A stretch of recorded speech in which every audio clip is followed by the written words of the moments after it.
ਪਾਗ ਲੱਪ ਝੋਲੀ ਦਰਦਾਂ ਦੀ ਮੈਨੂੰ ਲੱਗਣ ਸਵੇਰੇ ਸ਼ਾਮ ਜਹੇ ਤੂੰ ਜਿਹਨੂੰ ਦਿਲ ਤੋਂ ਰੱਬ ਆਖੇ ਤੁਸੀਂ ਉਹਦੇ ਲਈ ਗੁਮਨਾਮ ਜਹੇ ਕਰ ਗਏ ਜ਼ਿੰਦਗੀ ਕਾਲੀ ਰਾਤ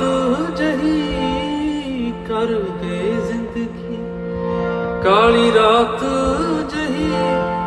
ਕੋਲ ਬਹਿ ਕੇ ਸਵੇਰੇ ਮੁੜ ਗਏ ਨੇ ਜਾ ਬੈਠਾ ਹੀ ਰਾਮ ਦੇਖੀ ਜਾ ਤੇਰੇ ਸਜਣ ਪਿਆਰੇ ਟੁਰ ਗਏ ਨੇ ਜਾ